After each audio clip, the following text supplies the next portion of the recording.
Muy buenas noches desde el canal de Esoterismo Práctico.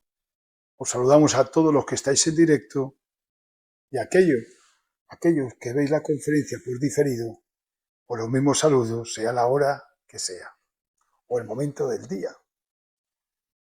Sé que algunos escucháis las conferencias de madrugada, despertáis y ponéis la conferencia y creo que es muy buena idea que se escuche las conferencias de esta forma, en ese momento de transición entre el despertar y el volver otra vez a dormir.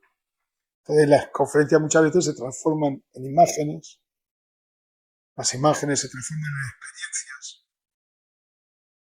Las experiencias, uno ya no solamente está pasivo en esa conferencia escuchándola, sino que se vuelve un personaje activo en ella misma. Que es lo más importante, porque el protagonista del mundo esotérico, hermético, ocultista, siempre es o debería ser uno, debería ser el centro de la historia. Y de centros vamos a hablar, porque vamos a hablar sobre los laberintos. Digo los laberintos porque prácticamente en todas las culturas,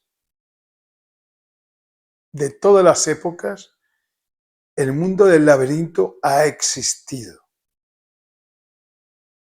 Y su significado o su utilización antigua, no después la que fue utilizada como juego, sino su utilización siempre ha sido un misterio.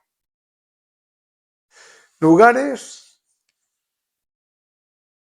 hechos por la madre naturaleza y lugares imitados por el ser humano, construcciones. Laberinto era un desierto en el cual se buscaba un lugar. Y cuando se llegaba a ese lugar, quizás nunca más se regresaba al lugar de origen, o si se regresaba de una forma muy diferente. Desiertos, selvas, montañas, cuevas, islas en mares, etcétera, etcétera. Buscaban algunas personas en ese laberinto natural, buscaban un lugar, buscaban un templo, un sitio donde iban a recibir algo a cambio de su osadía, de su valentía, de su esfuerzo y, ¿por qué no?, de su fe por haber realizado ese viaje. Después el ser humano, realizó laberintos, o en el suelo, como hay en algunas catedrales y otros templos, en pequeñas grafías, o bien en construcciones de altos muros, sean estos a través del mundo vegetal o bien sean a través de rocas. Y la cuestión era llegar al centro de ese laberinto. Es curioso que nuestra parte humana y nuestra parte divina estén de acuerdo en que lo importante es encontrar el centro de aquello que sea. Y el laberinto marcaba el centro. Pero ¿cómo encontrar ese centro? Habían danzas en las que, danzando la primera persona y todos cogidos de las manos, haciendo una serie de compases, se iban llegando con rectificaciones y no rectificaciones, curvas y no curvas, se iba llegando a ese centro. En otras ocasiones, más que todos unidos, sabiendo un baile, se llegaba uno solo, llegaba al centro del laberinto, y en otras ocasiones ese laberinto tenía varias puertas y entraban varias personas a la vez para ver quién alcanzaba el centro, o había alguno que quizás no había nadie que alcanzara ese centro. El centro del laberinto.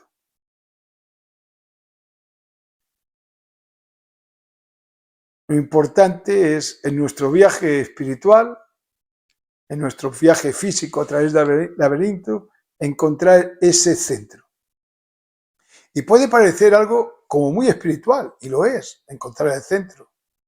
De ahí vienen un sinfín de palabras. En el centro hay cosas importantes. Por ejemplo, el centro de gravedad. El centro de gravedad, en teoría, o a la práctica, se encontraría en el centro del cuaternario inferior, o carro de Merkabah. Lo veamos cabalistamente o lo veamos en otro concepto. Pero hemos de escoger el camino del centro. Otras filosofías nos dicen, has de estar centrado. Lo del centro es algo importante místicamente. Y el laberinto no podía ser de otra manera que no es salir del laberinto, que también, sino que es encontrar el centro y después salir del laberinto.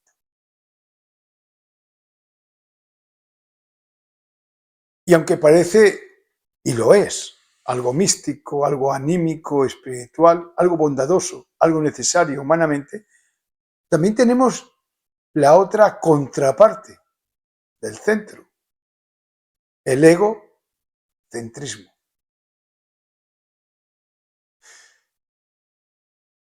Aquel ego que quiere ser y quiere llegar también al centro de cualquier tema. Porque el laberinto también, la parte mística, esencial o anímica, también no solamente quiere estar en el centro del laberinto, sino que también quiere estar en el centro de cualquier tema. De aquello que se hable, no estar en la periferia, sino estar en el centro.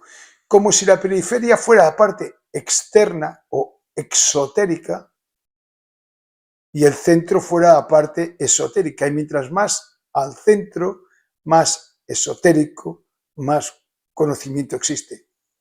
Pero nuestra parte no mística, digamos, egoica, también quiere encontrar el centro, ser el centro de una conversación, incluso el centro de una discusión, ser el centro de las miradas, ser el centro de las murmuraciones, ser el centro que todo el mundo mira, ser el centro de todo.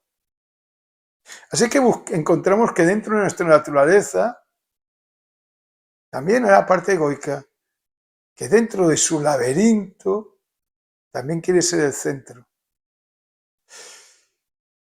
Y uno tiene que escoger cómo llegar a ese centro, o a través del egocentrismo, o a través de la parte anímica o espiritual. Pero que la parte divina, que la parte humana, que la parte egoica, incluso la misma personalidad, quiera ser el centro de atención, ¿cuál debe ser el motivo, la causa? ¿Por qué uno quiere ser el centro? Y ya no hablo ya de la parte egoica o la parte espiritual. ¿Por qué uno quiere ser el centro? Se está también en el centro.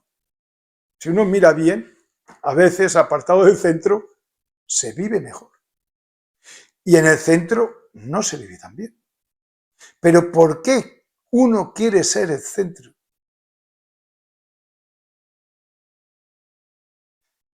Una de tantas respuestas que podemos encontrar, y cada uno tendrá la suya, es para que otro no lo sea.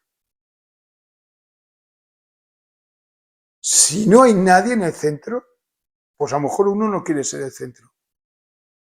Pero si el centro está vacío y suponemos y sabemos esa filosofía que nos dice que el vacío no existe, que se llena con alguien o con alguien, pues hay una carrera para ser el centro.